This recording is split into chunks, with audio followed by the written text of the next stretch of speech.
Hello everyone, welcome to bachelor cinemas. నేను release అయిన ప్రతి సినిమాకి థియేటర్స్కి వెళ్ళడం, చూసి నాకు ఎలా అనిపించిందో నన్ను ఇన్స్టాగ్రామ్లో ఎవరైతే ఫాలో అయ్యింటారో వాళ్ళకి తెలుసు. స్టోరీ రూపంలో నాకు ఏమనిపించిందో చెప్తుంటాను.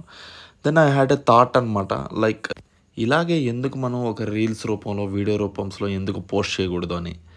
దెన్ మనకున్న యూట్యూబ్లో బ్యాచిలర్ సినిమాస్ అన్న ఛానల్ని యూస్ చేసుకొని మనం చూసిన ప్రతి సినిమాని, మన ఒపీనియన్ని ఒక సిరీస్ లైఫ్లో చెప్దాం అనుకుని స్టార్ట్ చేస్తుండదే ఇది. నాగేంద్ర గారు,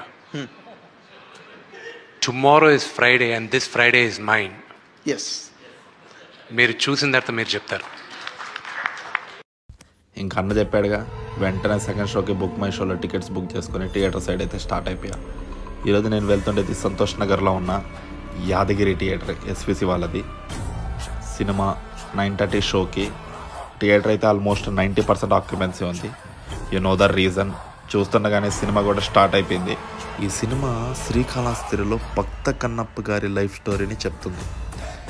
ఫస్ట్లీ మంచు విష్ణు గారి యాక్టింగ్ గురించి చెప్పాలి. He did a very good job. Last 20 minutes అయితే పీక్ యాక్టింగ్ చేశారు. లిటరల్లీ చాలా మంచిగా అనిపించింది. అక్కడక్కడ మంచి పోర్షన్స్ బాగున్నాయి. నాకు ఈ సినిమాతో వచ్చిన మెయిన్ ప్రాబ్లం ఏంటంటే, నచ్చినవి తక్కువ ఉంటే నచ్చనివి ఎక్కువ ఉన్నాయండి.